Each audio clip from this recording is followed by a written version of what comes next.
এই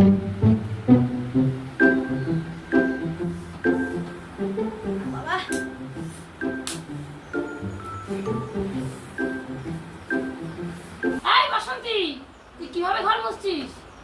একটাও তো কোনাগুলো ঘর মুছলি না। আমি বাবা কোনো কোনাটা মুছতে পারবো না। প্রত্যেকটা কোণা যদি মুছতে হয় তাহলে 1 লাখ টাকা করে দিতে হবে। তুই কি বললি? কোনা মুছতে পারবি না মানে? কোনার মধ্যে কি আছে? কোনা মুছতে পারবি না? কোণার মধ্যে মশা আছে, ডেঙ্গু আছে, ম্যালেরিয়া আছে। তুই কি বললি? তোকে এই কোনা মোছার জন্য 1 লাখ টাকা করে দিতে হবে? তাহলে কাল থেকে তো আমি তোর বাড়ির কাজে যাব। অত শত বুঝি না, তাহলে আমি কালকে থেকে কাজে আসবো না। কাজে আসবি না মানে? কাজে আসবি না বললেই হয়ে গেল? এখন আমি কাজের লোক কোথায় পাবো? যখন তখন কি কাজের লোক পাওয়া যায়? বাবা বৌদি আমি অত শত জানি না, আমি কালকে থেকে কাজে আসতে পারবো না। আপনারা দুজন ঝগড়া থামান। আপনাদের ঝগড়া থামানোর জন্য চলে এসেছে কালাহিট।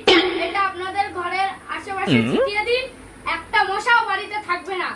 কি বলছেন? এই কালাহিট দিলে সব মশা মরে যাবে? ওই কোনা কাঞ্চিতে যা মশা আছে সব মরে যাবে? হ্যাঁ, সব মশা মরে যাবে। এই যা যা যা, কালকে থেকে তোর আর কাজে আসতে হবে না, যাবে না? না না বৌদি, আমি কালকে থেকে ভালো করে কাজ করবো। আমি এখনই ভালো করে কাজ করবো, সব কোণে আমি করবো। ये मार मार का खोपड़ी तोड़ साले का।